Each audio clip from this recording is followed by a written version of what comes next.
Good evening, folks. I'm Freddie Vasquez. This is Basement Politics Unfiltered.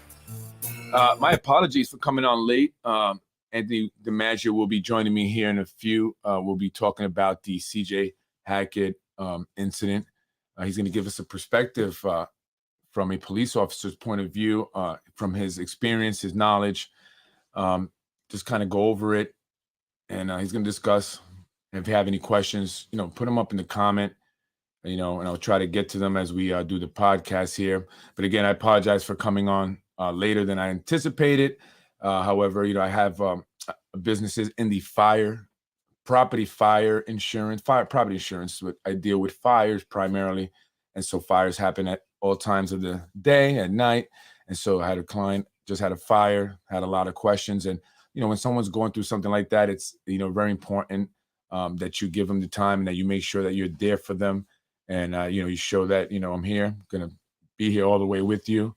Any questions you have, I'm here to answer them. I always tell my client, doesn't matter what time, to a certain extent, obviously. So as long as you don't mind my kids in the background, I'll be here to answer any questions because, they're in a hotel maybe or in a temporary apartment or house.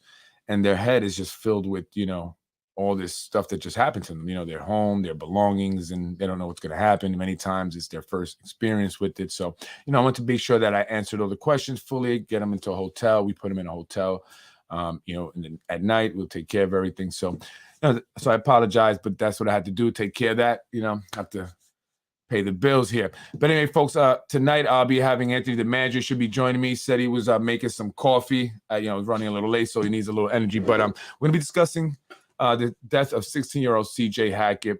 If you don't already know, CJ Hackett was riding his scooter along McLean last August when a drunk driver hit him on his scooter in front of his friend, leaving him there and his friend alone. Scared to have to call 911. CJ Hackett, unfortunately, would die there. And it's tragic. And so now we're finding out that there might have been some help given to Stephen Dolan, the individual that was identified 3 days later as the driver of the white van. Some information has been coming out. They're saying that he may have tried to fix the van. Some people are saying that he may have had help. Stephen Dolan has a father who's a retired Yonkers police officer. His uncle is also a retired Yonkers police officer. And in fact, the officer investigating the death of CJ, his father was also or is also a retired police officer. And they knew each other. I don't know how well they knew each other while they were on the force, but there's a connection there. And so people are wondering, was he allowed to have the 3-day this 3-day window that would allow him to detox, get whatever alcohol and other, substance that may have been in his system out before they actually made the arrest. And he was arrested in City Hall. He's a city employee, DPW. So when he went to pick him up, that's where he was, in City Hall, where the mayor sits and supposed to work. The city council members are there. So he was right under their noses for 3 days. But many are wondering, why didn't they find him sooner? There's cameras all over McLean. Some have counted 20 to 25 video cameras or surveillance cameras, and are wondering, did none of them pick up the plate? Could they not identify the vehicle and who that was sooner? Or did they? And did they just allow him to have 3 days so that the punishment, the consequences would be less severe? Hey, folks, I have Anthony DiMaggio here joining me. Anthony, good evening. My apologies. I was just explaining to folks about my business I'm in. People have fires. And so when they're going through that, very traumatic. I want to make sure that I answer all the questions, But thank you. We started asking for a cut. Patient. Huh? We started asking for a cut. Yeah, no, but like I said, I want to make sure there. And when people go through that, especially, it's their first time, which it usually is for most clients, they have a million questions. So, and they'll ask me the same questions, a few times actually throughout the course of it. But that's what I do. But anyway, we're here to discuss CJ Hackett, 16-year-old, who was killed by a hit and run driver. I was explaining a little bit that, there's some suspicion that maybe there was, some assistance given to Stephen Dolan, the man who had was driving the white van. And there's I was talking about the cameras, the amount of cameras. I know you sent some emails. I got those emails ready, showing different cameras and stuff that were in the area. So I'll let you start it off. You're the expert, when it comes to police stuff. So. Yeah, well, let me give you a little bit of background about what I know about this case. Somebody close to the case reached out to me some months ago, right when I first started making guest appearances on your podcast, and they were, watching my story, and they were, obviously there's a hell of a lot of corruption with the brass involved in my story. So some people were reaching out to me with questions, police related, of their own. And someone reached out to me and said, look, I have a close relationship to some of the people involved in this case with CJ Hackett. The dude's father was, a retired Yonkers detective. And basically the question was, would they cover for him? Did they cover for him? What do you think? They found him a couple of days later. There were good reasons why they should have known who it was that night. And, I got to be honest, at the time, as a patrol boss, all of my analysis is usually patrol centric. I think like a patrol boss. And I actually worked a late tour. So, if none of this had ever happened with me, I might have been working that night. So I said to this person, I said, I gotta be honest with you. I don't think so. I don't think anybody would do something like that, because the amount of risk involved in it. If you got caught doing something like that, hiding a guy, or it was even suggested to me that maybe they had custody of him. They had him, they found him, they had him, and then they let him go. I said, that sounds wild to me. I got to be honest with you. I mean, Yonkers is cover-up city, and that's something, we're going to get into more about how the mayor tried to cover up the dirt in my situation next week. So Yonkers is cover-up city, but that sounds wild to me. I got to be honest with you. All these patrol guys are young. The vast majority of them were not even around when Joe Dolan and Bob Dolan, Joe is Stephen's father. This is the way I understand it. Joe is Stephen's father. Bob is his uncle. Both great guys. Okay. Most of these patrol cops these days weren't even around. Weren't even hired yet when those guys retired. 7, 8, 9 years ago. Whatever. So they have no connection to him. I don't see them catching this guy and letting him go because of who his father was. And that was my final answer. Now, a couple of weeks ago, when Tony Solieri called in to your show, I was sitting right here. I was laying right here on my bed and watching on the TV that you see behind me on YouTube. And that's when I was hearing some things for the first time. And when I realized that it was the Investigations Bureau that was interacting with Mr. Solieri from the beginning and telling him things that put up some major red flags, that's when my thinking started to change, okay? Because anybody who's watching my story knows, because I've said it repeatedly over and over again, the Investigations Bureau, the detective division, that's where all of the steam in the department is. The vast majority of the people there are only there because they have some hook, some political connection, whatever you want to call it. And with that comes a certain degree of impunity in doing things that patrol cops can't get away with. So like when Louis Venturino leaves me a voicemail saying all these wild things, I know you're a lieutenant, but go F yourself, and who do you think you are? And I don't give a F about you. Well, what is he saying? He's saying I'm immune. Right. Okay.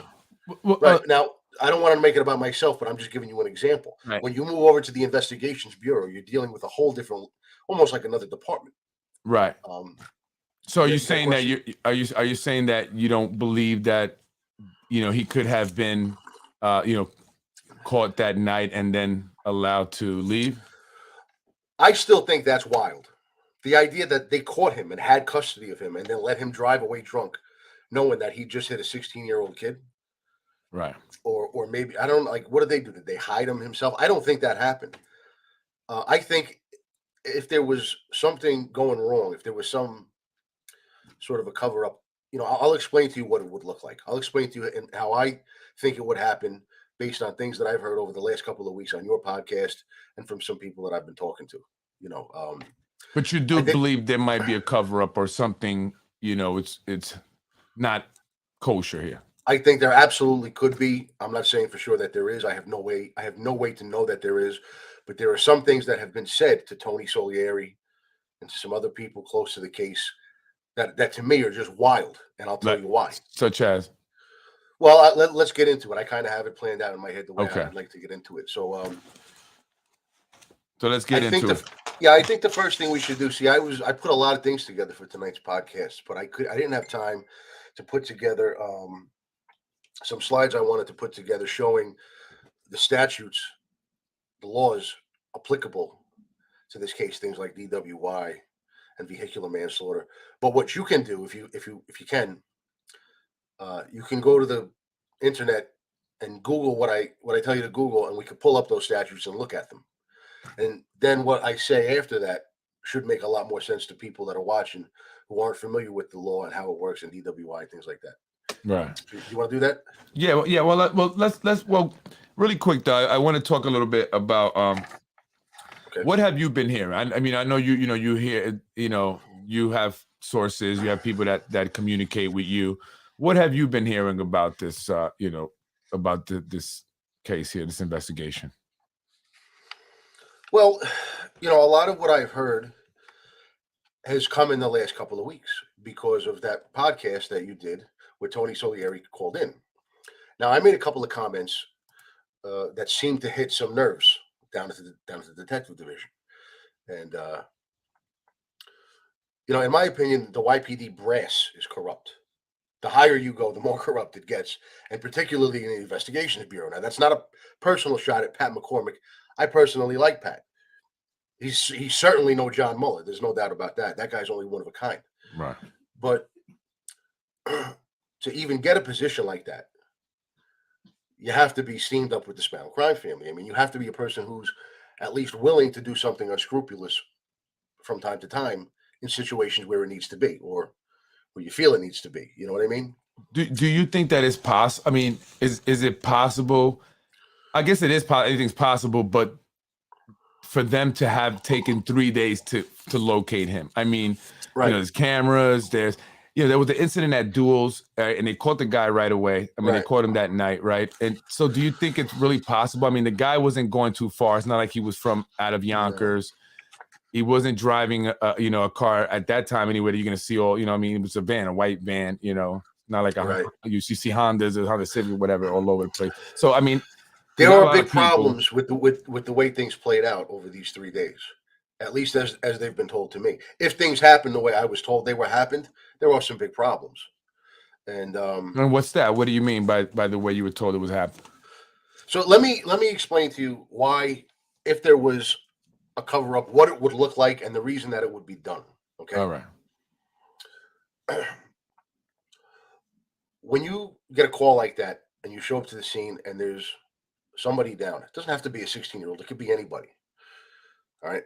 And the person fled.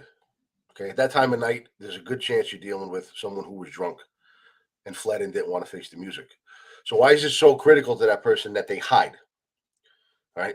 The blood running through their veins is evidence. Now, if this guy, Stephen Dolan, who I don't know personally, I know his family, I don't know him, but if he was anywhere near as drunk as all of the information is suggesting he was, then he was well over the limit, not just 0.08, he was 0.18.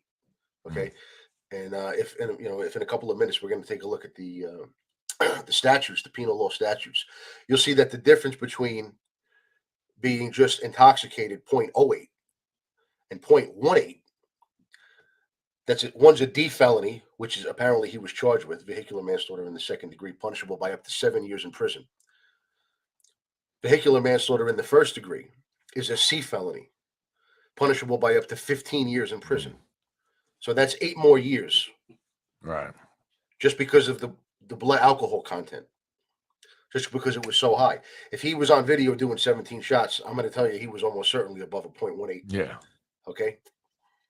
Now, can he also be charged with tampering with evidence? Let's say, since he left the scene and that didn't give the police the ability to take his blood sample. Yeah, in my opinion, absolutely. We're going to take a look at that statute as well. All right. All right. So let's get into how you want to start. I think the reason that he wasn't is because that usually doesn't happen in these cases where someone has fled the scene, tampering with evidence, treating the blood in their veins as evidence, which it definitely is. I think it's kind of unprecedented, and I think that this case is so high profile that they don't want to experiment with something new, right? And risk not knowing how it's going to turn out. But we'll take a look at that statute as well. Why don't you Google New York State VTL, that's Vehicle and Traffic Law, NYS VTL 1192 1192.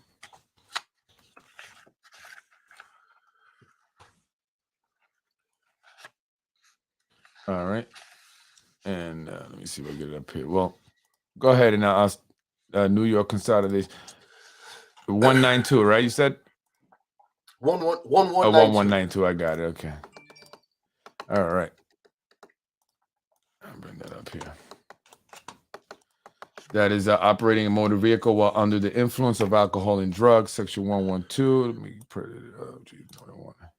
Yeah, if you can pull it up, I'll just give me 1 second. All right.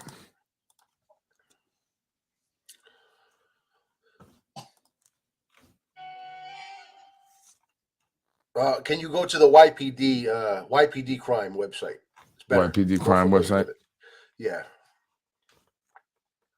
Oh, all right. Yeah, it'll be one. If you Google it, it'll be one of the main links. So go ahead. Let's start talking about it while so that I don't want to. So it covers a variety of situations where a person would be driving under the influence of either drugs or alcohol, or sometimes both drugs and alcohol. I had to brush up on some of this stuff because it's been a while since I studied it for a promotion exam, and it's been a while since I've had to apply it in the street since I haven't been a cop for some years now. You said YPD. What? I'm sorry. No. Don't do Yonkers Police 1192. Do NYS. No, not Yonkers. Just get it. Yeah, Yonkers. You get that out of it. NYS VTL. VTL 1192.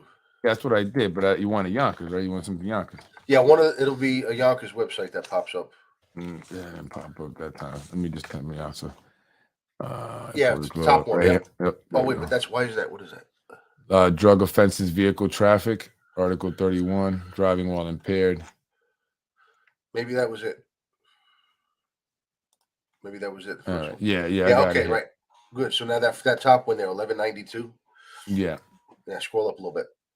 That's it. That's all. It's there. Another one goes all the way up. That big long statute. We don't have to go through all of them. We'll go through the first few, right?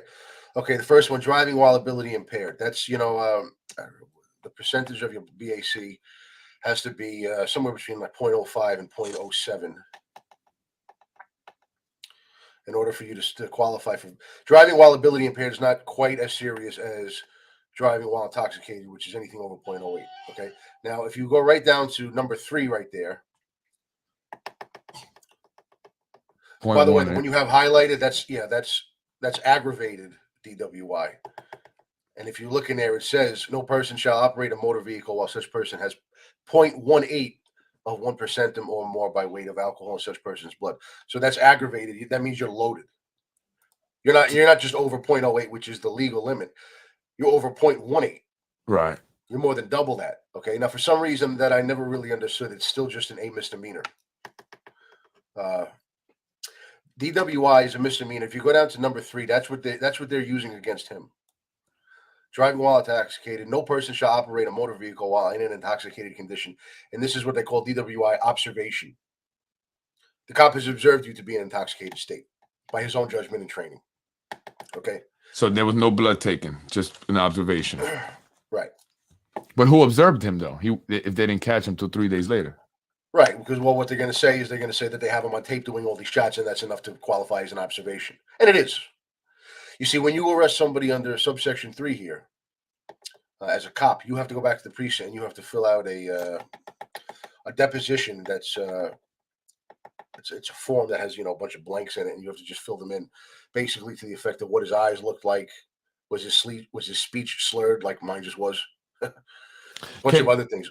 Can they determine how much the alcohol level of someone based on the amount of drinks they had, right? You know, they say, okay, this guy took 5 shots, he drank 5 beers.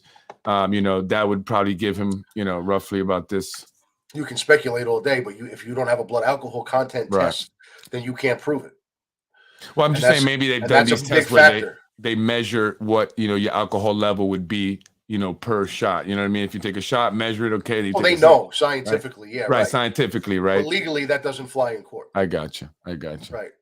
You know, you can't say, well, he had 17 drinks, so he was clearly over 0.18.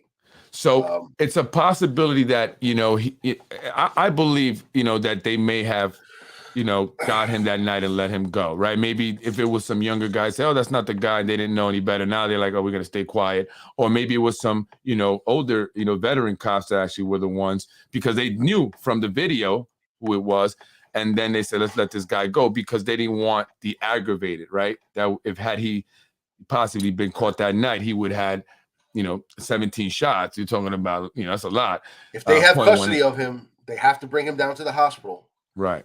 And get blood from him, with or without his consent, because he's hurt somebody. Right. Any serious injury, you have to give blood. The cops can compel you to give blood. Otherwise, they can't. You just get pulled over on suspicion of DWI. The cops will read you your DWI warnings and your Miranda warnings and ask you, are you willing to blow? You can say no. If you've hurt somebody, you can't say no. They're going to take your blood from you. Right. They have to. So if they were going to hide him, that would be the reason. Somebody decided we're going to spare him a C felony and maybe a D felony.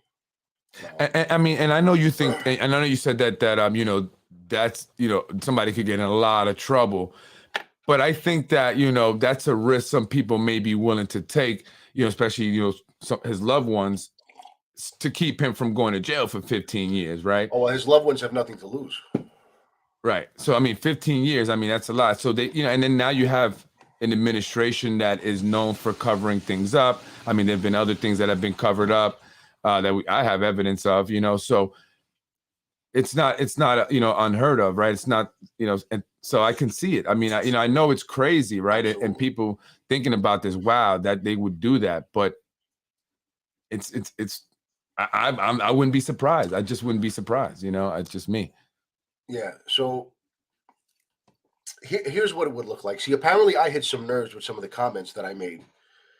What were the comments? Well, the comments, the first one I made was that, you know, it's an election year in this case, it's very high profile. Yeah. So, you know, if you think that Cognatello and Hollywood are quarterbacking this investigation and deciding which direction it's going to go, then I got a bridge to sell you. Right. You know, because that's coming from the top. Yeah, of course, absolutely. There's just no chance. The second one that really hit a nerve was when I brought up the Dolan brothers and Pat McCormick all being part of the Emerald Society, and that's probably the connection here. See, now when I was watching it and I was realizing that it was the detectives, Cognatello and Hollywood, that were interacting with Tony Solieri on the night this all happened, and they were giving him this line about bad things happening to good people, which just sounds like you're trying to deflect responsibility from the driver to just the ineradicable randomness, cruelty of the universe. Like, yeah, just shit happens. Yeah, right. I mean, that sounds awfully fishy. Right. And then I said to myself, well, if you're dealing with the Investigations Bureau, that's where all the steam is. So where would that call come into? Because, you know, look, if he fled the scene, I have no doubt that he called his father. Of course, uncle. I mean, he called somebody. Yeah. Most people would in that situation. So if he called his father and said that, I just messed up royally. I just nailed some kid on a scooter, and I'm hammered, and I left the scene. Well, his father, I'm sure, doesn't want to see him go to prison no matter what he did, because we all love our children that much, right? So who's his father going to call? That's the way I was thinking when I was watching this podcast.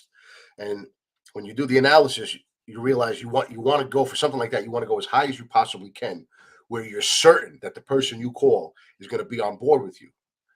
Could Joe Dolan call Chris Sapienza, the police commissioner? Sure, he could. But he has no idea which way that's going to go. Right. So where's the highest level that he can go to? Where he feels certain where he feels very confident that the person is going to help. And for me, the answer was Pat McCormick, the captain of the detective division. Well, why? You know, and these heritage organizations popped into my head because the Irish cops have the Emerald Society, the Italian cops have the Police Columbia Association, Hispanic cops have one. I think it's just called the Westchester Hispanic Law Enforcement Association. Okay, Black cops have the Westchester Rockland Guardians Association. Yeah. And my buddy Charlie Walker was a big shot in. So there are a lot of them out there, and the Irish cops are very, very, very close, very tight knit group. Many of my friends in that organization. There's nothing wrong with the organization; it's a good organization, the Emerald Society. I was actually a member for a brief time when I got out of the academy, because when I was in the academy, all those associations came around with paperwork asking if you wanted to join, and I'm part Irish, so I said, "Yeah, give me one of those, I'll join." And then I never heard anything about it again. I never went to any of the functions or anything like that. But so for me, that was the obvious thing. If he's going to call his father and his father's going to make a phone call, it's probably going to be to Pat McCormick. I'm not saying it definitely happened. I'm just saying that if I had to place a bet, that's where my money's going to be.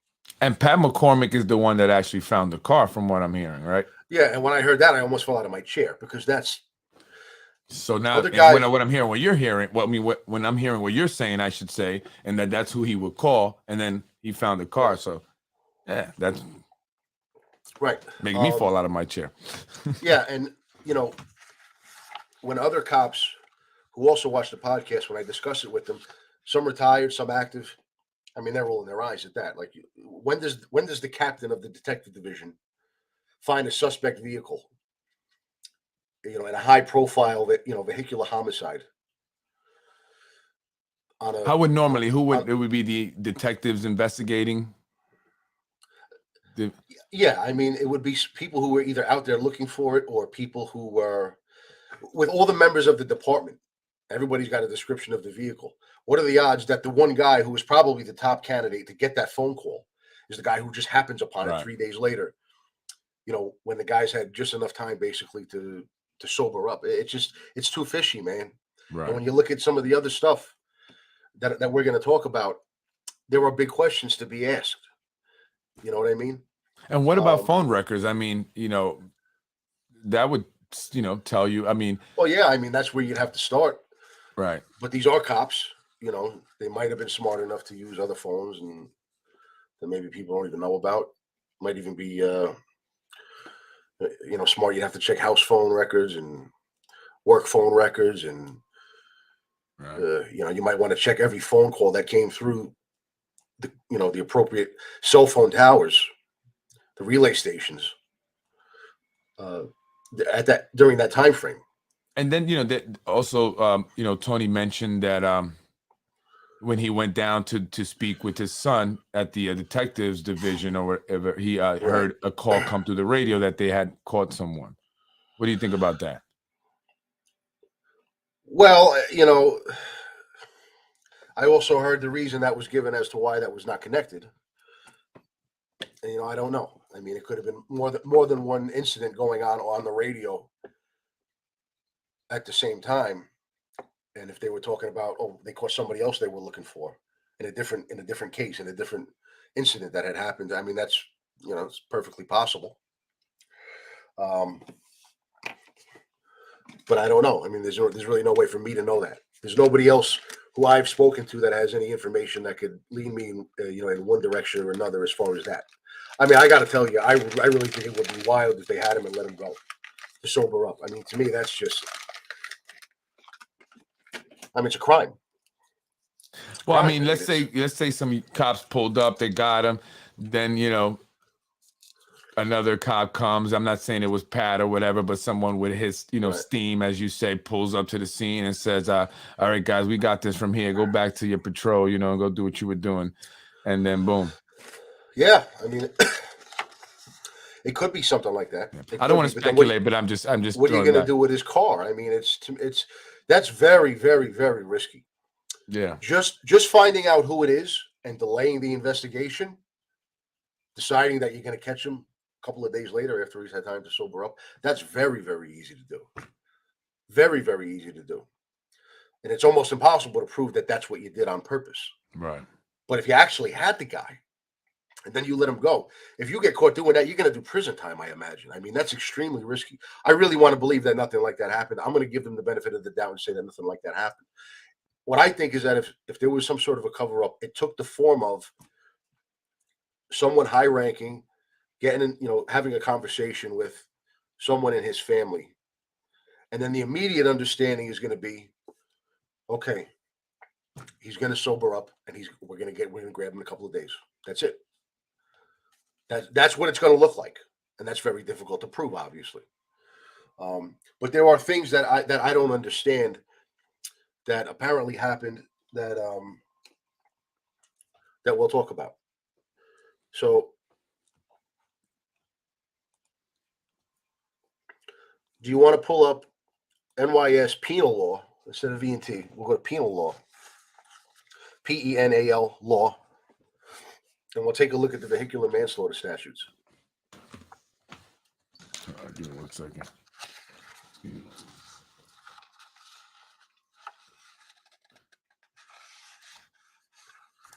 Same site, the YPD.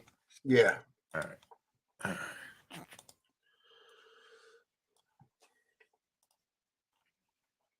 Is it here? That's the one you. Can you see that? Oh no, you can't. I'm sorry. All right. Oh. Right. Whoa. Whoa. So go down to 120. We got to find Article 125. So right there, Title 1, Article 100 to 160. Yep. And you'll see you can click there where it says 1 Article. No, Title 1. Above that. Right above that. VTL index. Right above that. Article Right above index. that too. In the box above. Right here. Right. See that one? Yeah, click that. Okay. Oh no, that's still the V&T. That's still the vehicle and traffic law. So we got to go to the New York State penal law.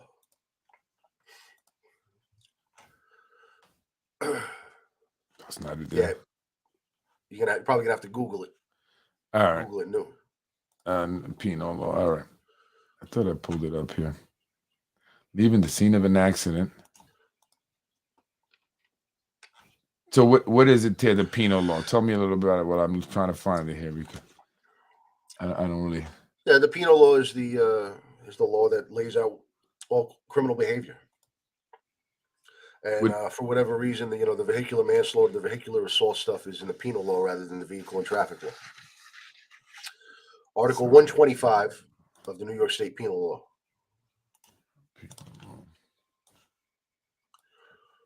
That's not what I meant to do. So I better send you the link. Yeah, send me a link because I could be here all day looking for this. Right. To get the right page. All right, what about this? Anything here? Penal law index by article.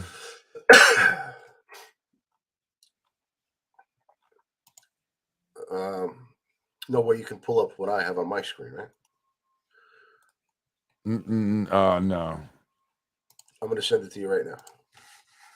I don't think anyone in law enforcement will dirty this case due to the fact it can come back and bite them in the butt. Yes, you best believe that the attorneys that are representing the plaintiff's family will get every one of the witnesses at the bar that will prove he was extremely intoxicated. That is fact right there. If their statements are all the same, would they risk perjury?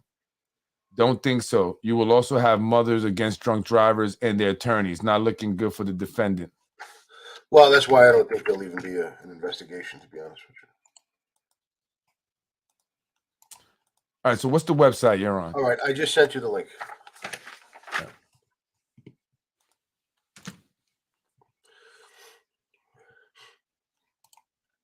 You got it?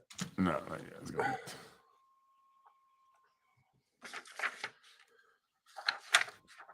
Yeah, we got to take a look at this because it's going to explain a lot. Well, I mean, if you could start talking about it, I don't know, refreshing it. Here we go. Just that way. Right. So vehicular manslaughter. We'll take a look at after what we just looked at in 1192. I'm going to show you how it connects into the vehicular manslaughter statutes. Right. So 125.12. Let's take a look at 125.12. A person is guilty of vehicular manslaughter in the second degree when he or she causes the death of another person and either Right? Subdivision 1 operates a motor vehicle in violation of subdivision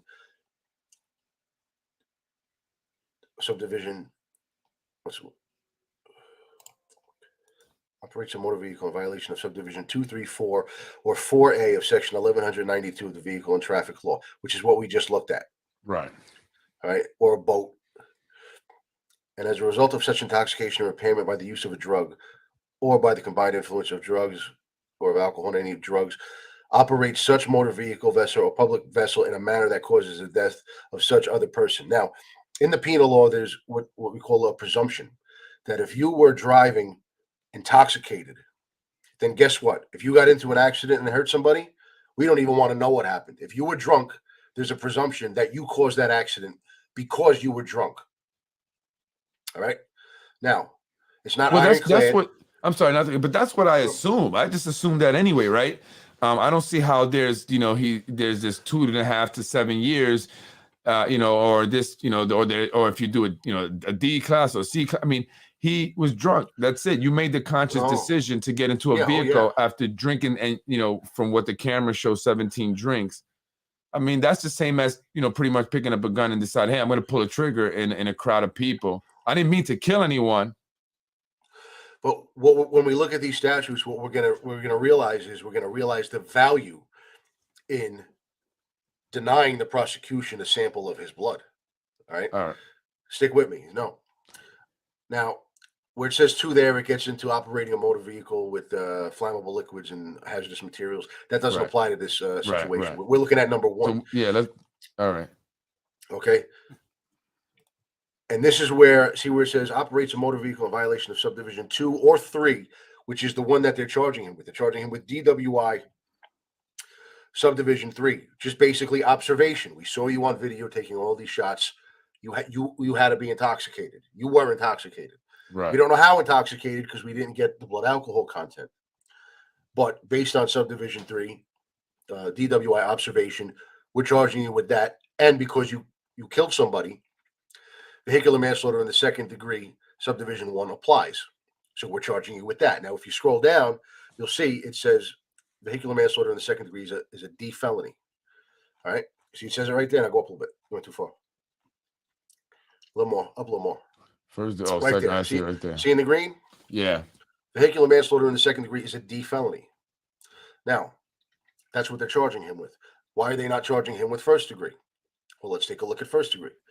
Person is guilty of vehicular manslaughter in the 1st degree when he or she commits the crime of vehicular manslaughter in the 2nd degree and either commits such crime while operating a motor vehicle while such person has 0.18 of 1% or more by weight of alcohol in such person's blood as shown by chemical analysis of such person's blood, breath, urine, or saliva. Okay? That's the one that we're looking at. Right. That's the one that would have been applicable had they gotten a sample of his blood. And if you see in there, it doesn't say anything about section 1192, subsection 3. So you can't just know that he was intoxicated because you saw him drinking on video, or because you saw him slurring his speech, or because you saw him staggering when he walked.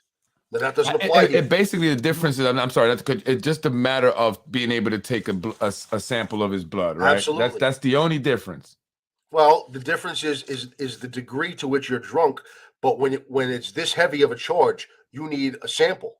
Right. You can't just assume it because of how drunk he looks or because of how many shots you saw him do. You need hard proof because this is a C felony, 15 years. Okay? And by not getting the sample, they saved him this charge. Right. No, I get why they did that. I totally get why they did that, but I'm just trying to understand how they just, they make a 1st degree and a 2nd degree or class D, right? Because I mean, you're drunk, right? And obviously that's going to impair your ability to operate a motor vehicle. Some people can't handle 17 drinks, right? Some people could only handle right?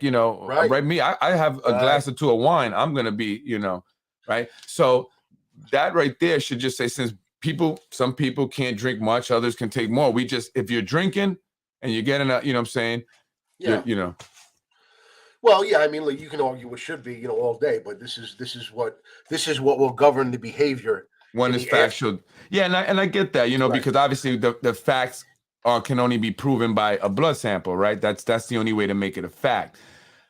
but we saw the camera shows that he drank 17 drinks. So, I mean, while you didn't take the blood, it's still a fact he's going to be drunk. You know what I mean? Like that's Right. that's a fact. But according to look what it Again, says yeah, right in I the know. law.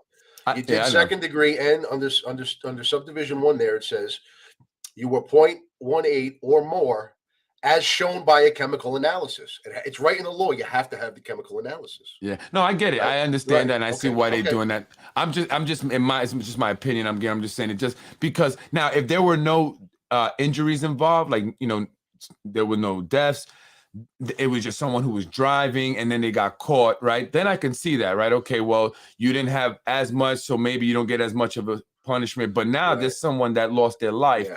Don't matter if you had a little bit or you were, that's what I'm saying. But I get it. I understand what you're saying. I'm with you. I just think it's crazy. As a father, and you're a father too, man. It just this bothers me, man.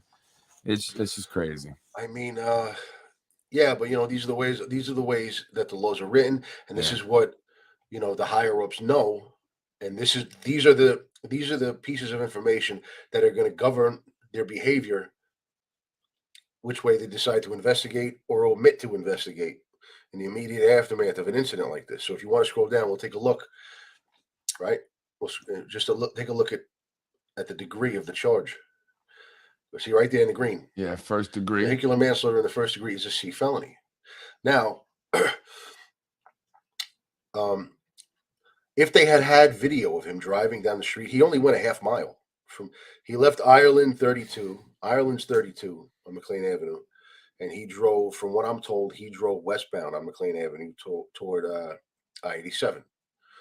And he hit CJ right in front of that business. There's an Acme and stuff there. I'm sorry, what's the word I'm looking for? Yeah, the shopping center, right? Yeah, where the Acme is. But I hear he went and then he made a U-turn. Yeah, I heard that too. Yeah, I heard that too. He went westbound, made a U-turn on the bridge, came back eastbound, hit CJ, and then just kept going. Well, he stopped, looked back, and that's another thing that to be bothers me, like that you stop and you look back, and then you just go. I don't know why I feel like it would be a little different if he just kept moving. We didn't even stop, but I don't know. Because if he stopped and looked back, that means he knew. Yeah, it's just a conscious decision, man, and it's I don't even know how I could live. I couldn't even go to work. I'd be so like, oh my God. Aggravated vehicular homicide. 125-14. Person is guilty of aggravated vehicular homicide when he or she engages in reckless driving, which is actually a misdemeanor in and of itself under the V&T, as defined by Section 1212 of the Vehicle and Traffic Law, and commits the crime of vehicular manslaughter in the second degree, and either commits such crimes while operating motor vehicles, over 0.18. So if he was loaded and they have him on camera driving like a complete lunatic, he's going to go for this. Now, if you scroll down, let's take a look at what this is. Look at that. That's it's a homicide. B felony. Yeah. 25, buddy. 25. So if you get a blood sample from him and video showing that he was driving like a lunatic, you could potentially get him on a B felony. What about if he's seen driving like a lunatic now, but they didn't get the blood sample? Because we don't know if there's the footage there. There's a lot of cameras there, and he is driving not like a lunatic, but driving, recklessly, obviously swerving and stuff. No, that's not going to change anything. That wouldn't change anything. No, I don't think so. No, it would still just be a vehicular manslaughter in the second degree because they still wouldn't be able to prove that he was over 0.18 because they don't have the sample. Let's take a quick look at. You could stay right in that YPD website. Right, there should be a search bar at the top. Yeah. So we'll look at Article 70. Let's take a look at that real quick. Search bar. Yeah, you go to penal law right there. Penal law, right? The one it's already highlighted. Yeah, that's fine. And what'd you say? You go down, scroll down, go to 70. See there, 70 sentences of imprisonment. Yeah. If you go down a little bit more, number 2, right there. See all that stuff right there? Okay. Yeah. For Class A felony, the term shall be life imprisonment. For Class B felony, the term shall be fixed by the court and shall not exceed 25 years. So for aggravated vehicular homicide, meaning if they had gotten him on camera, driving like a lunatic, and caught him, and got his blood alcohol content, and it was over 0.18, he would be facing up to 25 years in prison. If they had gotten the blood sample but no video of him driving like a maniac, but they got the blood sample and he's over 0.18, that's vehicular manslaughter in the first degree, which is a C felony. As you can see right there, not to exceed 15 years. Yeah. But they didn't get any of that. Wow. All they got is him on video doing a bunch of shots. They're going to charge him with DWI, subsection 3, observation, which opens up the door to vehicular manslaughter only in the second degree, which is 7 years. Not to exceed 7 years. So by not catching him in time and not getting the blood alcohol content, they shaved 8 years off of his maximum prison sentence right then and there. That's why, if it happens immediately and someone's getting a phone call and they're deciding that they're going to delay the investigation, well, they don't even know which bar this guy came from yet. And they don't even know that he's on camera doing 17 shots. Most bars have cameras these days, but they don't know that for a fact at the time that they're just getting involved in this incident at the scene and they're just starting to handle it. They don't know that. So for all they know, that could be all they have on him is getting that blood alcohol content. And the fact that it seems like they didn't do everything they possibly could have to get it is to me what's fishy. And what do you mean they didn't do everything to get it? What else could they have done? I mean, well, I did a little bit of investigating of my own over the last couple of weeks, just a little bit, just what I could with the few contacts that I have. I mean, I have a lot of contacts, but only some of them, have access to any relevant information. After that podcast that you did, where Tony Solieri was talking and I was making comments, here's how you know that we hit a nerve and that we were on the right track. They called him down there. Yeah. They called him down to the detective division a day or two later. Okay. Somebody reached out to me and said, Tony knows about you, a little bit about what's going on with you. He wants to ask you something. I said, okay. So he reached out to me, telephone, and he said, are they going to arrest me? They want me to go down there. They watched the podcast. They want me to go down there. Are they going to arrest me? And should I go down there? I said, well, the answer to both questions is no. They're not going to arrest you. You haven't done anything wrong. Right. This country, it's still a free country. It's still a damn good country for the time being. You can say whatever you want. You can go on the podcast. You can be as loud and vocal and obnoxious and calling for an investigation, for scrutiny. You go on podcast, Freddie, every day with a different theory if you want to. They can never arrest you. It's, right. you have a First Amendment right to free speech. Unless you've done something wrong that I don't know about. He goes, no. I said, all right, so they're not going to arrest you. Should you go down there? No. Because you know what they are going to do is they're going to bullshit you. Yeah. They're going to tell you things that try to get you to silence yourself because they can't silence you. Okay? Now, what they're going to do, and he basically asked me, what are they going to do? What are they going to tell me? And he gave me permission to go ahead and say this. I talked to him after he left. And he said, bro, what you told me they were going to say was like verbatim. It's like verbatim.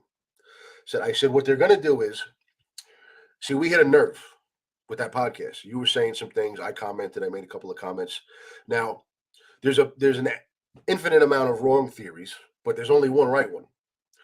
Now, if we had been exploring any one of the infinite incorrect ones, they wouldn't care. They wouldn't care, right? Because it's never going to lead anywhere. Right. Not going to cause them any problems. So they would sit back, they would laugh at us, they would talk about how crazy we are, and they would just keep letting us wandering off in the wrong direction. The fact that they're calling you down there means that they want to take you off of the right path and put you onto one of the many wrong ones because they're nervous, okay? So they're going to bring you down there, they're going to sit you down, they're going to feed you the false narrative that they already have in place, right? Because as you learn from watching my story, there's always an alternate narrative that has to be concocted because the real one's going to get people in trouble. Right. Right. So they're going to feed you. They're going to tell you all these steps that they took. And this is why everything was done properly. They're going to badmouth Freddie. They're definitely going to badmouth me. Okay. They're going to tell you, oh, he's got an axe to grind. He'll tell you anything that he thinks gets us in trouble because he's mad at us. Okay. Is that what they were saying to him? Is that Absolutely. Well, this is what he told me. They said basically, he said, bro, it was like verbatim. It was like you basically had a crystal ball and knew exactly what they were going to say. And of course, I said, they're going to tell you not to go on the podcast anymore. Right. Because you're going to cause them problems. That's exactly what they told him. They told him, don't go on the podcast anymore because you could ruin the investigation. Right. You can ruin the prosecution. I said, no, bro, they're trying to get you to quiet yourself because you're going to end up causing them problems. Right. I said, the case against Stephen Dolan is what it is at this point. The evidence is the evidence is the evidence is the evidence. All the prosecution cares about is the evidence. They don't care about some guy going on a podcast spewing theories, especially if those theories are completely baseless and don't lead anywhere. They don't care at all. And so that's trying what to I get tell you to people. quiet yourself. Huh? That's what I tell people. I go, the one thing that they're scared of most is for things to be exposed, for people to start talking about things. And so that's why they want to keep people quiet. So that's why I say we have to actually speak out, because that's the nuclear bomb. We have to drop it. And so and so what do you think? I mean, what else did they say to him? I mean, what were they trying to get him to think? What are they scared of, right? What theory is it, specifically that are scared of, and what were they trying to get him to? Well, just some of the things that he told me they were saying to him. He told me that he asked these guys about this Emerald Society, and he basically said to Pat McCormick, "Is what DiMaggio said true? You guys you and the Dolans, you're all part of this Emerald Society." And he said that McCormick's answer was something to the effect of, well, there's hundreds of guys in the Emerald Society, and then there's hundreds of Dolans. It's a popular name. I said, wait a minute. So what you're telling me is that he strongly implied that he doesn't know the Dolan brothers? He didn't explicitly, because it would be ridiculous for him to come out right out of his face and say, I don't know them. Yeah. Of course he knows them. That's like when the cops told me they didn't know who the Yonkers voice was in Ruros a few months ago. So when I hear something like that, that was his answer. Right. That was his answer to me. That's like, you might as well just write out an admission of guilt. Right. Well, because obviously they're going to know him. He has to know him. There's no way he doesn't know him, right? Absolutely knows him. I mean, even forget about the Emerald Society. I mean, they were all Yonkers cops. They were all supervisors in a union with 125 people. Right. For the better part of 2 decades. For them to even begin to try to worm out of knowing each other because they're under scrutiny is insane. He told me that one of the other guys, he was with Chief Monaco and I think John Morello. Okay. And he told me that one of the other two admitted to knowing them, the Dolan brothers, which, like, if you're Pat McCormick, how do you not just come right out of your face and say, of course I know them? Okay. So that's a major red flag to me. Right. Doesn't make a wink of sense. I mean, just having them come down to the station is a red flag. I mean, why are you even, that doesn't even make sense. Right. I told you to to knock him off course because he's getting a little too close for comfort. He's getting a little too warm. And so maybe, they are nervous. Maybe they did have him that night, like you said, it's a big deal. Yeah. And, and what else was there? Was there something? What they say about you? Car? That's what I couldn't believe it. Like, so he found the car. But that's another thing I was saying. He found a car, and he's the one that, and then he asked him to come down, and he's the one that's speaking to him. The guy that found the car. Yeah, I mean, and just, I don't know, man. It's my head was spinning when I was hearing all this. I mean, because to me, what that smells of is a staged arrest, a staged investigation. Okay, because if he would have known immediately that it was Stephen Dolan, that it was, the son and the nephew of these very, these 2 cops, retired cops, who were very revered, and rightfully so. If you would have known that ahead, you can't just go arrest him 14 hours later when he's had just enough time to sober up and beat a chemical test. Your reason has to be, well, we didn't know who it was. We were conducting an investigation. So you have to come up with steps that end the investigation. And right from the beginning, if they're talking on the phone, like I said, the understanding is going to be he's going to sober up, but then we're going to bring him in. You know what I mean? So in other words, if we're going to do you the favor of letting him sober up, you have to do us the favor of making sure he doesn't flee. We're going to catch him at a certain time after he's sobered up, because this can't go on for weeks and weeks or months. You make us look like idiots. Okay? If we're going to do him the favor of giving him some time to sober up, he is coming in. He's facing the music. He has to. I mean, they can't. He has to. I mean, right. That's a given. So, but a quick question. Sure.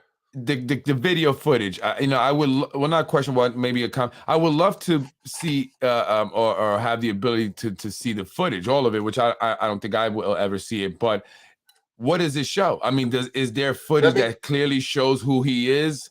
Right. I mean, and that they could have identified him that night. So whether they actually caught him and let him go or not, the fact that there's footage showing clearly who he is almost the same thing. Let me get to the footage, because that's another big problem.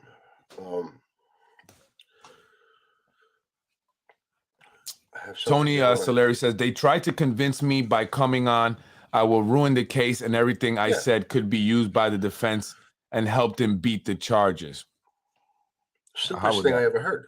Yeah, how would the defense be able to use what he's saying?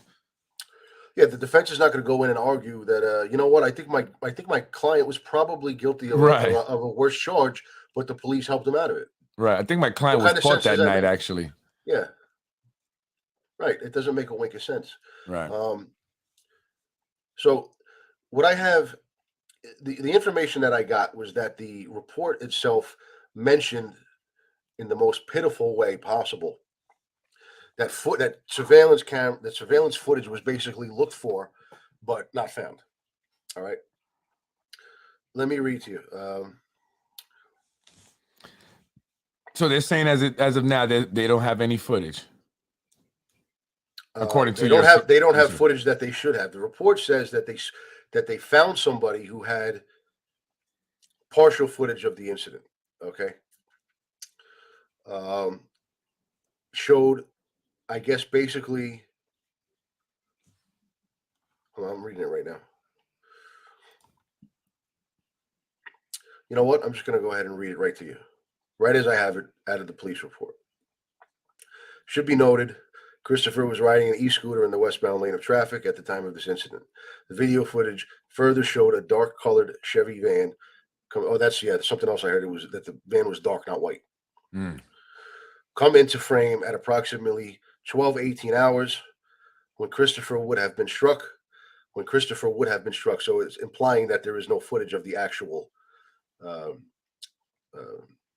striking of Christopher with the vehicle for a brief period of time before fleeing the scene at a high rate of speed. Okay. Now here's the problem. It says that the officers assigned to the case attempted to canvass for further video footage of the incident, but were unsuccessful at the time. And that's all it says. Let me repeat that. Attempted to canvass just means search. Attempted to canvass for further video footage of the incident, but were unsuccessful at this time. Now, that's let me use the words that James Bavero used. James Bavero is the DA handling the case up in White Plains. I know James. James worked in Yonkers for quite a few years back when I was a cop making arrests. I used to see him on almost a daily basis. I haven't seen him in a few years. Good guy, very straight arrow. You know, not a guy who you think is going to fudge around with a case. A good guy and a good DA. I'm going to quote him. Okay, he said that Stephen Dolan was consuming alcohol about a half a mile from the scene of the accident. Now, I drove that just earlier today, and I took pictures with my brand new iPhone 14, which is phenomenal, by the way. And I sent you those pictures. You just had them pulled up. You want to take a look at them now? Now, which one is that? That's the first one, right? Okay. You see that camera that I have circled in the top left? Yep. That's a city surveillance camera. Very, very high quality. And it's right at the intersection where Ireland's 32 is. That's the bar that Stephen Dolan left when he got into this van and drove the other way, off to the right there, which would be westbound. That camera should have caught footage of the van Right away. And I'm telling you right now, I'm going to tell you a story that proves to you that you can just freeze frame it, stop it, and zoom right in on the license plate. All right. Now he headed westbound. Let's take a look at the next one. Okay. This is just right down the street. This is Coin Park. Yep. There's another one right there that I have circled off. That's a city camera. All of these cameras are part of a program. It's operated with the interface program called Ocularis Client. Facial recognition software? I don't think it's that quite. It could be. I don't know. Again, I haven't been a member of the department for 4 years. These are cameras, the new cameras, actually. They put them up in the schools as well. Yeah, they're fantastic. They're fantastic. Yeah, and I'm going to show you footage from. I don't think so. I'm going to show you footage that I have from something that I did one night using them. All right. That's at Coin Park. That's just, right. A stone's throw down the road. And there's the Acme right there. You can see the sign there. Right. And not too far there, they actually have the memorial. Right. If you go to the next picture, now this is the accident location right in front of the Acme. And there are 3 cameras right there. I'm not sure. I'm not entirely sure those are city cameras. But even if they're not, they're basically the same thing. You can look at them. So to me, it's insufficient to write in the report that you canvassed for further cameras or further footage and were unsuccessful. Every single detective in the department, every single detective supervisor, every single piece of brass, every single patrol boss can access that footage from their department issued cell phones. I used to do it. Wow. Really? So say you're like, I used to, when I was in the radio room, I was telling somebody this the other day. As a patrol boss, there will be nights where you and another patrol lieutenant are both working together. You have like an overlapping schedule, even though the minimum is only 1 on the late tour, on the midnight shift. But if you have a night where 2 patrol lieutenants have an overlapping schedule, and at the same time, the radio room lieutenant takes a night off, they're going to send one of the patrol lieutenants up to the radio room. So even though I'm not assigned to the radio room, I might work there once in a while. Right. And I have cameras, computer screens all in front of me, 6 of them like this. Okay. And I used to watch these videos just out of boredom. I used to watch footage from these cameras. Right now, someone close to this case told me, I said, well, why did they say they couldn't find any footage immediately? They should have had this plate within minutes. Right. Footage of the accident, everything. Right. And they wouldn't have even had to even come out to the scene to get it. They could have accessed it right from the detective division or the precinct or their car or the bathroom, the stall in the bathroom on their cell phones. Did you notice that the camera, I don't know how far, well, from what I'm hearing, that he actually went on the bridge and then made a U-turn. So he would have went past that intersection. I believe there is a red light camera at that intersection. And I know those catch plates.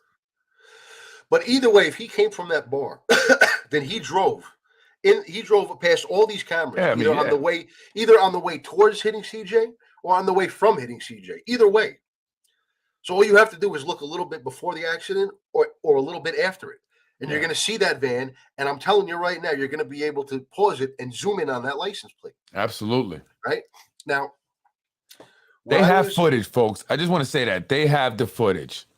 I mean, just looking at these cameras, and then now I remembering they have that traffic light camera at that intersection up further. They have footage. There's no doubt in my mind they have plenty of footage. I would say so. When I was asked what the reason was given why they don't have footage, first somebody told me that they said that all the cameras were down. I said, let me tell you something. Let me tell you something right now. If they're telling you that every single one of those cameras was down, there's a cover-up going on. Yep. There's no way that they're all broken at the same time. Okay. Now, someone else told me that that later on it was clarified. One of the detectives gave some good information saying that the camera at McLean and Kimball, which is not even in this half-mile stretch, it's an irrelevant camera as far as this incident is concerned. That camera was really down, and the rest of them were working, but somebody sold some of these witnesses the idea that these cameras are only hooked up to the mobile command center, which is that big mobile home unit. Right. That it'll be out there for the parades and stuff like that. Right. Or if you have like a major incident, if there's a shooting or something like that, then they'll park the mobile command center out on the block where the shooting was for 2 weeks so that everybody gets the idea to just get the hell out of the neighborhood. Now, that's the most ridiculous thing I ever heard, because that thing is going to be on McLean Avenue maybe 2 or 3 times a year, if that. It'll be out there for St. Patty's Day. Right. You'll almost certainly see it out there then. Or, like I said, if there's a major violent incident or a shooting or something, then they'll park it out there. And but the footage is stored in a cloud, I'm sure. You know, all that footage, right? So even if that thing is not out there. Yeah, but they were trying to sell the idea that these things aren't even on unless the mobile command center is out. That's insane. Like I said, you can access the footage from your cell phone. Right. You can probably do it from your regular cell phone. All you need is a login that's given to you by the tech unit. Yeah, I mean, that's like my cameras where, you know, everywhere I got them, my properties or businesses, whatever, I can access them anywhere I go on my phone. And I think it's a little crazy, though, that officers are just able to access these cameras from their cell phones anywhere, anytime. Yeah, I mean, it's great. that not for us, not for the public. I don't think. No. I mean, I think that it's, you know, they should be there monitoring, you know, storing in a cloud. Maybe you have one person at work monitoring thing, or 2 people, whoever. But to be able to access them wherever you want, you know, on your phone, I think that's a little much. I just don't, you know. I guess while you're working, I get that, but here's how you know it's fishy. You know how many reports I wrote? Where I saw cameras and where they were, but I couldn't get to the footage at the time. And so what I would do is I would just note in the report the location of all of the cameras. They didn't even do that. Wow. It's very simple. It just Wow. says, yeah, I mean, it just says the assigned attempted to canvass for further video footage of the incident, but was unsuccessful at this time. They didn't want you to know how many cameras were, you know, in the area. Ridiculous. I mean, you know. So they have footage. Wow. I would never, as a patrol boss, I would never allow that to fly through. I would bounce that back to the cop that wrote it and say, at least put the locations of the cameras. Wow. Yeah. So let me. I sent you something in Dropbox. I don't know if I told you that yet. No. So they definitely have cameras here. Here's another picture here. There's the memorial there. You know, there's a camera right here. They definitely have the footage, and obviously they're not wanting everyone to see it. These I threw in just in case he went the other way. If Stephen Dolan had, you know, if our information is wrong and he had driven eastbound towards Mount Vernon, there are still cameras. Look, this is in front of Rory Dolan's. Oh, hold on one second, Anthony. I am CJ's mother that I loved to death, and all those people should go down. Corrupt from the beginning of this case. I'm sorry, Miss Hackett. I mean, I'm not. Is this his mother? I am CJ's mother that I love to death, and all those people should go down. Corrupt. I'm assuming. I'm confused about the name, though. Maybe she's using someone else's account to watch and comment. Well, my condolences to you, Mrs. Hackett. And honestly, I you know, if there's anything I can do to help, please reach out to me, and I'm going to continue to do my part to seek for justice. Oh, it says no. Ooh, somebody explain, please. Oh, maybe I don't know that. Oh yeah, it says yes. Yvonne. Okay. My condolences to you. I'm so sorry. You know, I would just like to clarify, Miss Hackett. I don't know for a fact anything that happened. I really can't. I can't act as if I know all these things for a fact. I'm just pointing out the problems and saying why I think that they indicate that there could be a cover-up. That's all I'm doing. You know, things that, from my experience as a patrol boss, inconsistencies, things that are being told to the witnesses that they're running by me, and I'm saying that doesn't make any sense. Right. Or you know, it just whiffs of a cover-up. You know. But I can't prove that there is one. I can't. I would love to. Believe me. Well, I think, obviously, you're, I don't know if anyone's hoping that you can prove that, but I think your assessment and the knowledge and information experience that you have definitely is helpful, and it gives us better insight. And it doesn't look good. You know, it doesn't look right. Doesn't look good. You know, so and that's that. At least that we know. So. Can you pull up what I sent you in Dropbox? I just want to give people an idea. I don't know. Can I get access? I don't know if I have Dropbox. I've sent you stuff before in Dropbox. And I've received it. I hope you can. Did you email it to me? I don't know how to. Yeah, well, I emailed it to you in Dropbox. It's where you can send large files. Well, I hope you can because Yeah, I I don't sent know you if I have something good. Dropbox though. Maybe. I'm getting Yeah. older, I'm really like I'm getting Well, take a minute and give it a shot because yeah, it's worth it. I just want to show people I'm how getting good these cameras really are. no, I don't think I have. It's not opening up. I would have to sign in for an account. You can't send an via email? I can try. I think it was too big to send via Gmail. I'll try again though. Just give me a second. Yeah.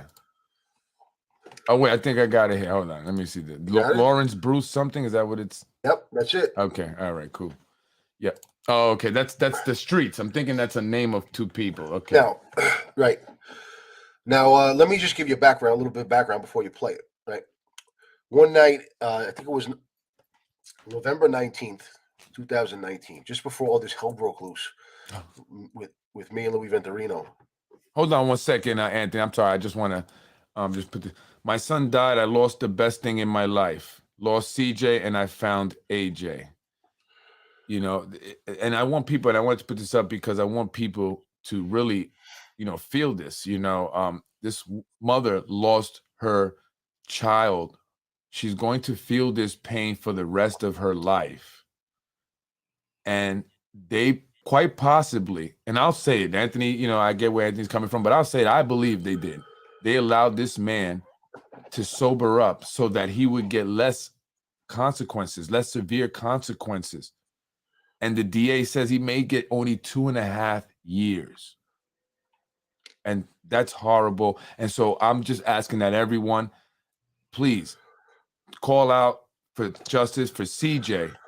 Because again, it wasn't your child this time, but God forbid, it could be any one of our children next time if we don't get justice for CJ now.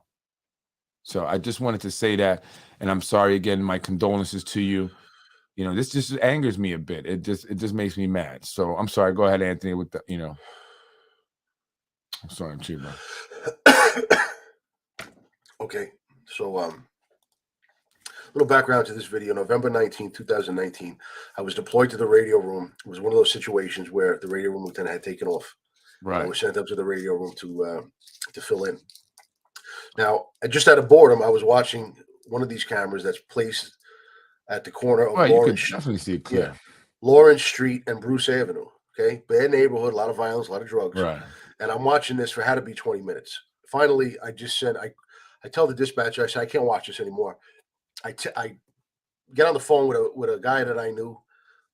I looked at the roll call. I saw who was working in the third precinct. I called the guy I knew. I said, I'm watching it right now. This guy's selling drugs out there. Why don't you just go grab them? At the same time, the dispatchers put a description of the guys over the radio and turned into a little bit of a pursuit into the building and things like that. But they eventually arrested both of them. But just to show you, Yeah, just this is how very clear. I can see the plate right there. I didn't have to press play. I didn't zoom on it. I didn't zoom on the plate because I had no interest in these cars at the time. But when I zoom in on these two guys, you'll see just how clear these cameras are. Just go ahead and watch. Yeah. Anyone's watching, these are cameras that are all around the city, the police cameras. And so we're showing it to show the quality. Freeze it at 21 seconds if you can. All right. Wow, look at that. Oh, so what? Right. So what he's doing is this kid has a Ziploc bag full of prescription pill bottles. I don't know what's in them at the time that I'm watching this, but I know he's selling drugs. Dang, you could tell from that. I mean, I don't really couldn't. It looks suspicious, but I couldn't tell exactly what that was. Pretty good. Yeah, well, I mean, he's not selling, hair loss pills. He's not selling, right. I mean, I couldn't even tell that's a pill bottle, but maybe. Yeah, I mean, you can tell it's a pill bottle. It's orange with the white wrapping around. I got you. And you got a blunt in this thing too. I mean, I thought it was a pill bottle. I turned out to be right, and so that just shows, I mean, how good these video cameras are. Right, and I was watching it from the radio room, the mobile command center. I mean, you can probably watch them from the mobile command center because they have computers in there. But right. The idea that these cameras are only hooked up to the mobile command center is insane. I was just watching this out of boredom in the radio room. So to everyone out there, listen, guys, I just want to talk to my people out there, out in the hood, in the streets, doing your thing. I have a connection to that community. I love it. That's where I'm from. But guys, this is what's going on. They're watching you. They see everything, and it's not worth it, man. It's not worth it, messing your life up, for this stuff. So, they're watching. Yeah, and it turned And out that's it pretty was good. only weed, so it wasn't the crime of the century. But Right. I didn't know that at the time. But I think the point of this video is because you want to show how clear, that Right. these cameras are, and that they can zoom in to the point where you could see that this guy had a pill bottle in his hand. It looks like he's got a blunt. It looks like the little orange thing here is Cigarette. like the light. Oh, it's a cigarette. Okay. I think it's a cigarette. Yeah. See, I'm stereotyping. I'm sorry. Should have said cigarette. And I don't know. He's got something, but it's pretty good. And you didn't have to zoom in that much. I mean, if you go back a little bit and you see the cars there, you can read their plates clearly. Yeah. So I can't imagine that they didn't have any footage or that they didn't know who this guy was immediately after it happened. And I mean, Right. look how clear. Look, folks. Super clear, Yeah. And when I put this over, it was, it was not the sort of thing that people did all the time. Radio room lieutenants. I'm sure some of them see things like this, but I was watching it and watching it and watching it, and he was going sale after sale after sale. I was like, well, Jesus, if I'm not going to do anything about it, then what the hell kind of a cop am I? Right. So some people gave me crap about it, And I mean, you got crap about being proactive and stopping crime. I caught a little bit of crap, but then the cop that I was talking to, who actually went out there to make the arrest, you know what? Why don't we go to that? I sent you an email, some text messages with the cop. I left his name out, I think. He's got a Gucci belt, must be making good money. And when I'm driving through the neighborhood, I see it too. You could just see, you know what to look for. But guys, they're watching, man. I just don't want you guys getting caught up, man. It's enough of the street stuff, guys. But hopefully soon I'll be out there with you guys doing and some by the way, stuff, that's me taking some video of the computer screen with my cell phone right in the radio room. Yeah, that's what I mean. Yeah. And that also takes a little bit away from the quality, and it's still good. So imagine you watching it directly on the monitor. So I believe that 1,000%. You see the top left there where it says Lawrence and Bruce? Yeah. Right, when you open up the program, there's a whole list of the cameras all around the city listed by their location, by the intersections that they're at, the parks that they're at, whatever. Wow. Look at that. So I think they're watching me on these cameras. I'm starting to get a bunch of these red light camera tickets now. And they're all places where I can make a right. So I'm wondering now if they're really being, on me. Oh, he didn't slow down. He didn't stop, right? Sometimes maybe. Yeah. Do you guys do that? That's a question I really want to ask. Actually, do you can, if you're like tracking somebody, can they set it up in these cameras to identify and flag a specific plate? I don't know, to be honest with you. Wouldn't surprise me, but I don't know. All right. Hold on, I got it here. Yeah, I sent you in Gmail. I got it. I got it. I just want to show you what the cop says to me, because he was so surprised when he went back and looked at the footage, which he did from the precinct, right? Now, in the blue is me. Right. You know the perp's name? Perp is just cop lingo for perpetrator, right. The guy, guilty party, right? Hey, Anthony, man, we know a little bit of something. We know we're not cops, but yeah. So now we're talking. If you see, now you have the pictures of us covering an important text message. Yeah. Can you put us to the side, me and you? Oh, hold on. I'm sorry. Us. All right. Yeah. One point. So, what are you showing here, though? Well, I'm just showing you the surprise that how surprised the cop was at the clarity of the video. Oh yeah. Because he watched it, and also that he watched it from the precinct. He went on a computer at the precinct and watched the video. So you're saying some cops don't know that you can access this from the precinct? Well, at the time they didn't. It was just 2019. Oh wow. I guess some didn't. This cop had worked a lot of years over in the first precinct, where there's not a lot of, not a hell of a lot of this kind of crime, drugs and stuff. So he was new to the third precinct, and I guess maybe he was a little surprised that these cameras were all over the place and they caught this kind of stuff. But it's the same cameras throughout the city. Yeah, he said the video is awesome. The clarity is spectacular. So I mean, they definitely have footage. Yeah, they definitely have clear footage. Here, I just want to thank you, Freddie. No, no problem. Listen, you don't have to thank me for this, but I appreciate it. You're very welcome. This is just I'm here all the way for you guys. That's all I gotta say. I'm here all the way. He was there for him holding. That's AJ. She's referring to, AJ, strong young boy who was there, left alone by this grown adult to have to call 911. And I'm sure he was so scared, the kid. Yes, I think it's a cover up. Sorry for your loss. CJ's mom will fight for his 16 years and AJ Solari's life. I lost my son and I gained another adopted son. We will fight until the end for justice. That's right, folks. And so just, I hope that, everyone watching can understand, and have, sympathy and be empathetic to what the family is going through. And, what our city leaders or administration are capable of doing.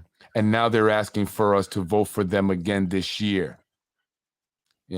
Justice for CJ means we vote for change. One more thing I want to mention. Yeah, I was going to say we're going to get one. I want to mention just one more thing before.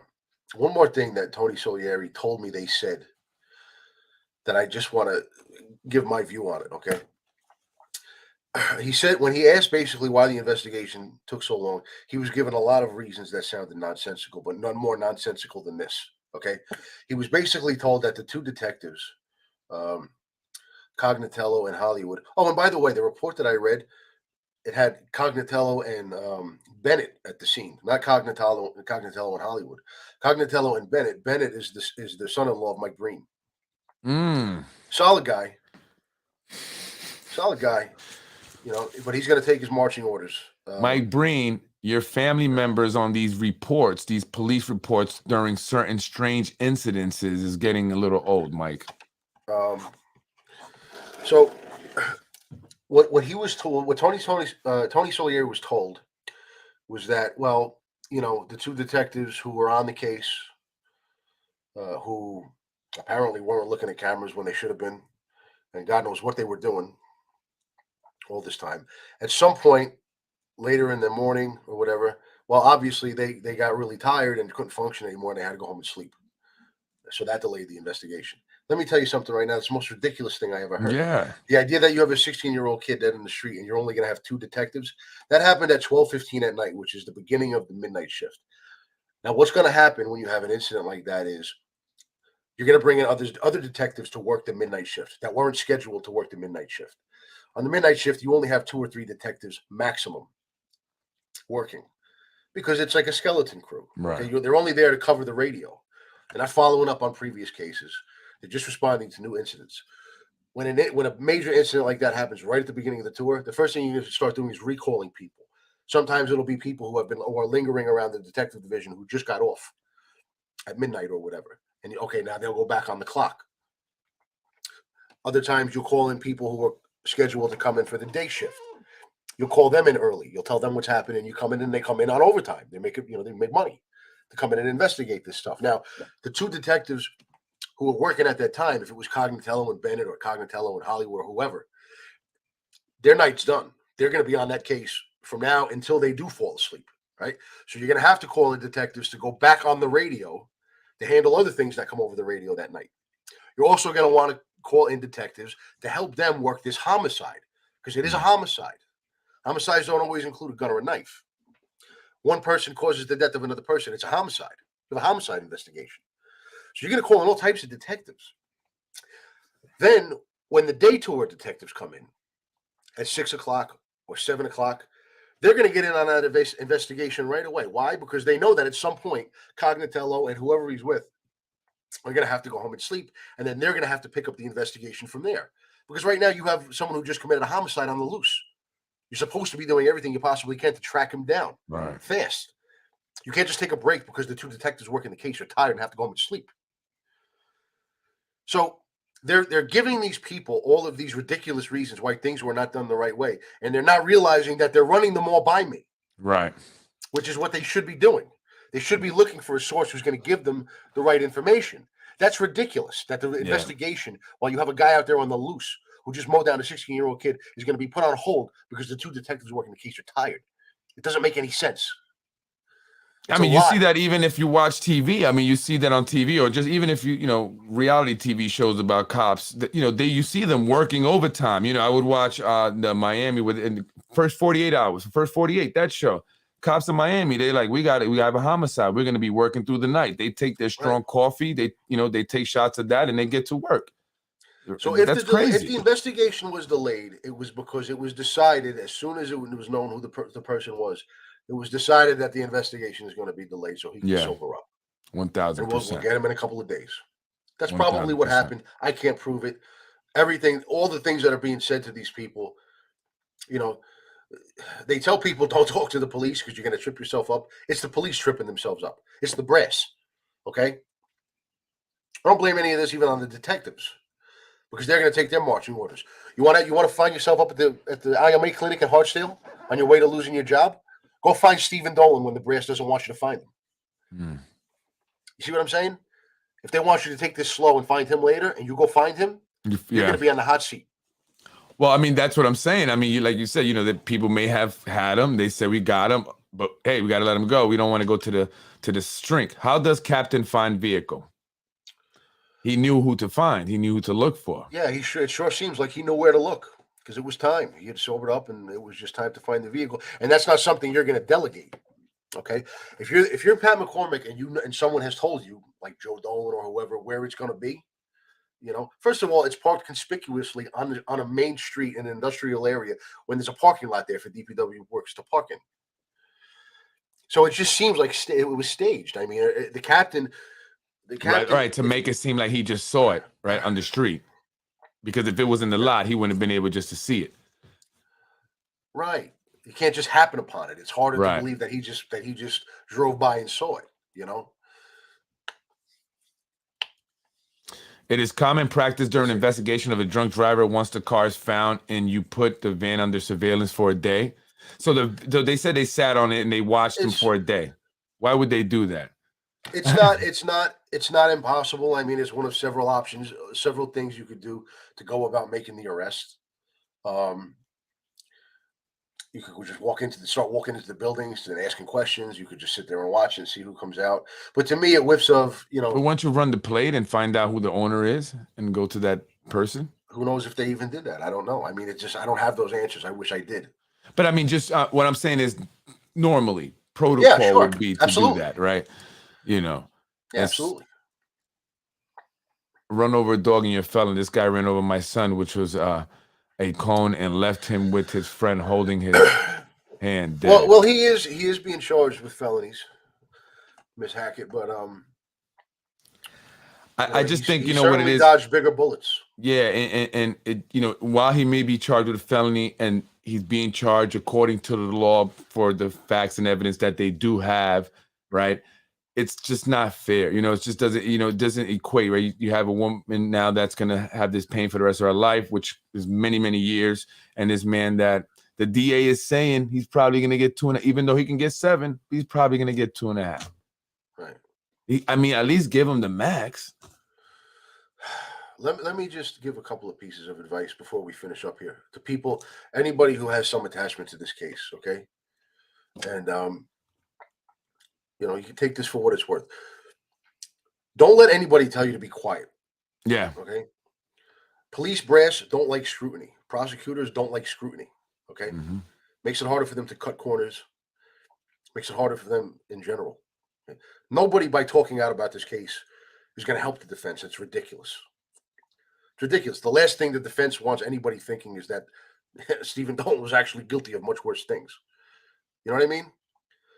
So when they tell you that, they're trying to get you to silence yourself because they have no way to shut you up. Mm-hmm. All right? Don't keep talking out about it. Right. All right? People have asked me now, where should people go to try to get justice if this is what happened? I said, you know what I tell them? I said, unfortunately, your guess is as good as mine. What's Mike Spano going to do? Mike Spano going to launch an investigation into his own police brass while he's already in the middle of a fourth-term controversy. He's trying to steal another term that nobody except for a handful of meatheads at DPW wants him to have. No, he's not going to do that. Who's going to do it? Mimi? Well, I mean, you would like to think so. She certainly did. She certainly did run on a platform of holding the police accountable. But at the end of the day, she's a politician too. Mhm. She's only going to act when she feels like not acting is going to cost her more votes than acting. Does she really want to weaken her own standing with the Spano machine Right. by launching an investigation into his police brass while he's in the middle of a fourth-term controversy? Yep. That's the biggest thing there. That's number one. Right.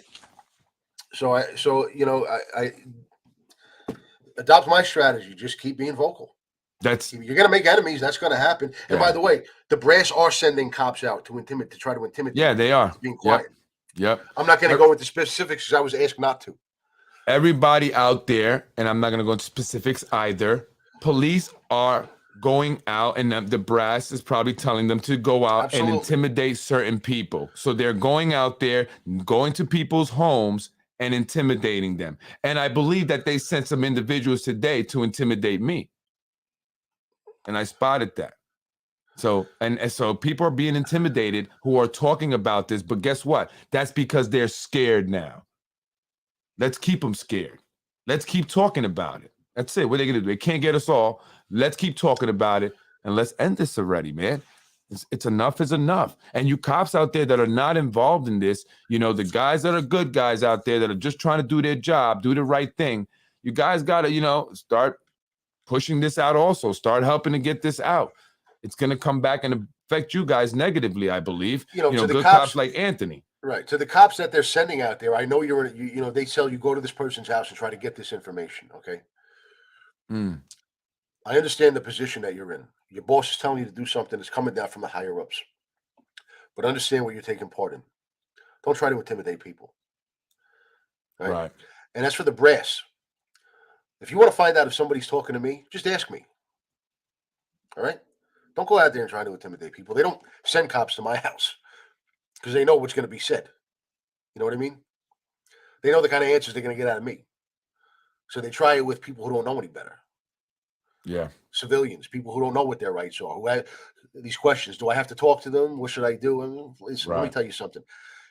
You get cops, coming to your door trying to lean on you for information. First of all, I want you to do two things. First thing I want you to understand is that those cops don't want to be there. They're being sent there by somebody way higher than them. And they're gonna catch a lot of shit for themselves if they don't listen and do as they're told. The second thing I want you to know is you don't have to talk to anybody. All right? You don't have to talk to anybody. Seasoned criminals, they know something when the police approach them. Am I under arrest? No? Then get off my property. Okay? Because you don't have to talk to the police, especially when you know they're trying to intimidate you. Yeah. All right. Now it doesn't really make me happy to sit here and be saying that on a podcast, but because I know some of the tactics, I want to talk. I want to give specifics, but I was asked not to, so I'm not gonna. But it needs to be understood. People need to, the people, especially directly involved in this situation. I don't care who's coming to your house telling you that you have to talk. You don't have to talk. You know what you're telling me? Say, if I have to talk, then talk to my lawyer. If it's like that, where I'm really in trouble, then I guess I need a lawyer. And watch, they're gonna walk away, get back in their patrol car and leave. And I apologize to the cops whose jobs I'm making harder by telling people this. But your branch is out of control. They're out of control and they're gonna get you into trouble. Yeah. But I think, and I hear why you say you hate to be saying this, but I think also it needs to be said, and it should be said by you, by they're police forcing officers. my hand. Yeah, absolutely. And I think you're doing a good thing by speaking out, and you're working to even better the police department more than it already has, become. And so I think you're doing the right thing, Anthony. And it's like, you got to kind of check your own, and he's right. And, we need to speak out. After a while, they will see that the intimidation doesn't work and it will stop. Right. I mean, they can't do it forever, right? They had cops with dogs walking up and down my block, letting them go up into driveways. And I asked him, what is this? Right. And the guy just looked at me. He told the dog to back me down. He said, back him down, boy. That's what he said to the dog to me. And so I just drove off. When you told me a while back? Yeah, this was on my street. I'm like, what is going on here? I got on my cameras and everything. I saved that video. And so, and I get it. And people said they would try to intimidate you probably because I've never seen that ever in my life, never. And but we have to continue to speak out, and that's why I appreciate you, Anthony, for coming on, telling your story, but also coming on and, helping other people out, like CJ's family and other people who have questions, and they need someone that they can feel like they can trust, that they can go to for those questions. So, I appreciate you, and I'm sure other people appreciate you for doing that. Thank you. CJ's mom is very proud of you, and AJ will always fight. Do we need to go to the FBI or the Department of Justice just to get justice? If I'm wrong, I'll be the first to apologize. And that's one of the reasons why the mayor, I believe, hired Chucky Gardner instead of Mueller, because the DOJ was all up in the, and he had to fix it up. It was kind of, his hand was forced, because I believe if the DOJ was not in town, he probably would have hired Mueller from get-go. And I hear the biggest issue with you, the biggest issue with you was that you uploaded that stuff to the police network or cloud, allowing for everybody to see it. That's really what drove him to the point to want to get you fired. Had you not done that, it could have been worked out. But now you kind of messed it up. You put the video, you put the audio, you put the emails, and everyone can see it. They can't hide it. They have issues with the DOJ. The mayor doesn't want the DOJ. They didn't want the DOJ because of you, Anthony. Well, I mean, so that was, I think, from what I'm hearing from sources that I'm hearing about you, that's the big thing that they didn't. I never heard that. The DOJ did their investigation in the early 2010s. No, I'm not saying that the DOJ had to do with you, not your case. I'm talking about why they went so hard after you, because you uploaded it, you blew this. They can't do nothing now. You said that. You said that's why I did that. Because I knew that. Everyone could see it. But it's not like I sent out an email to the entire department saying, "Oh, look here." I did it, and I sent it to Internal Affairs. I said, "Look, go there and look at it." They could have looked at it and deleted it. They could have did a lot. So it's not like I blew it up. But anyway, I don't really care. I mean, that's the least of their problem. Yeah, who cares? We'll go as far as we have to go. And Mrs. Hackett, if you can, please reach out to me. You can call me at actually, if Tony has my number, you can get it from him. You can email me at politicwithfred@gmail.com. I would like to speak to you about something. I see that and obviously it makes sense. You're ready to go the distance, and I want to be there with you. So reach out to me. I would love to help out in this fight for CJ. Fight for justice for CJ. So politicwithfred@gmail.com, or you can call me during the week at 914-467-0597 on my cell. Tony can give you that number if you contact him. I would love to speak with you. Thank you. And the last thing I want to say before we go off is, Mrs. Hackett, the Solieris, or anybody else, anybody who says that Anthony DiMaggio was only weighing in like this because I have an axe to grind and I'm just trying to hurt the brass. All right. Whoever it is telling you that, you tell them to come talk to me, because I got a message for them. I'm not an animal. I would never do this. I know how much people's emotions are tied up in this. I'm talking about these things because it's quite apparent that I hit some nerves with those comments that I made during your podcast a couple of weeks ago. And everything that I've heard since is just wild. Okay? Red flags all over the place. So that's why I'm talking out about it. I could have, if I was going to try to use this situation to just make the police brass look bad, I could have done that months ago. Right? I could have, if I was just lying, I could have made all this stuff up months ago. But the things that I'm hearing are wild. And I'm talking out because no one else is going to do it. Right. So that's why I'm doing it. Right. Okay. That's. Yeah, and I appreciate that. Yeah, and that's the thing. It has to be said. So even if you were doing it for some selfish reason, I mean, it needs to be said. But I know that that's not your goal and your intention. It has to be said. We have to speak out. People have to speak out. And it's good for someone like you, someone who was in the department, a lieutenant, 15 years, to speak out. I mean, that's important, I think, and the same I want to say also, and that's why I said that as well in the last podcast. I'm not doing this for any other reason but to help get justice for CJ and justice for anyone who reaches out and says, "Hey, can you help me?" I don't make $1 doing this. I haven't made 1 penny doing this. I've actually spent money doing it, and I'm not looking to make money. I don't take advertisement, nothing. This is for the people to have a voice, transparency, and to just get justice for all the injustices that have been done here in the city of Yonkers. And that's why I started the podcast, to speak out, to get things out. And as I said many podcasts ago that we came on together, they said, you have a healthy democracy when you don't back down to intimidation. When you're talking out and they try to intimidate you into being quiet, get louder. Yeah. Get louder. Don't get quieter. Get louder. Yeah. That's how this country works. Well, Anthony, I appreciate you coming on tonight and discussing this. And it seems like the Hackett family also appreciates you. for being there, answering questions and speaking out about it. So thank you for that. Thank you for everyone who watched, who had, questions or comments. I appreciate you guys. Please share the podcast. Share this one, if anyone, or the ones that I've done for CJ, so we can get the message out there, get justice for CJ. Hashtag justice for CJ.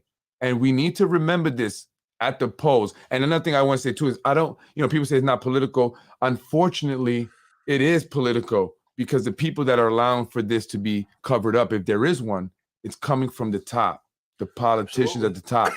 And so justice for CJ also is voting for a new mayor, new elected officials, because this has to end. Yeah. So just, to foreshadow next podcast a little bit, you want to see cover-ups. Everything that we go through about my case from here on out is what was handled by City Hall. We've been through all the stuff that John Mueller did. We're going to go through the report too at some point, the actual report that they had concocted against me. But when you see the agreements that they wanted me to sign, the emails between the attorneys that were going on for basically a year and a half, basically right up until the day before they fired me, your head is going to spin, because you're going to take a look at cover-up culture inside the city of Yonkers. Okay? I'll do a podcast on all the different cover-ups that have happened, at least the ones that I know of. And we'll do a cover-up podcast. How about that? Yeah. Anyway, folks, I'm Freddie Vasquez, Anthony DiMaggio. Thank you for joining me. Appreciate it, folks. Have a beautiful, blessed night, rest of the evening there, and have a beautiful weekend. To the Hackett family, again, my condolences. I will have you in my prayers. As always, please, folks, send a prayer to the Hackett family and help fight for justice. Hashtag justice for CJ. Let Mayor Mike Spano know. What have the Spanos said about it? Spano said nothing. None of the officials said nothing. Nothing. Not a Nothing. word. Yes, it is, because Yonkers Police Department has covered this up from the beginning. Absolutely. And we are going to be here until justice is served. I'm Freddie Vasquez. This is Basement Politics. Thank you, folks. I appreciate it. Anthony, thank you. Have a beautiful night, man. Freddie wins. Take care. Folks, I'm Freddie Vasquez. This is Basement Politics Unfiltered. I appreciate you staying up with me tonight. Again, my apologies for starting late. It's going to happen sometimes. I'm in the fire business. Fire happens all the time. But please bear with me. Again, justice for CJ. Hashtag justice for CJ. And it's a shame that our elected officials have not said one word about it. And if they do, moving forward, it'll be because I said they have not said one word about it. They're trying to keep this quiet. A 16-year-old boy was killed. We need justice for CJ. Shame on you who are looking to be reelected. Shame on you, folks. A vote for a new mayor is a vote for justice. Freddie wins. No! Thank you. Have a beautiful and blessed night. I will see you again.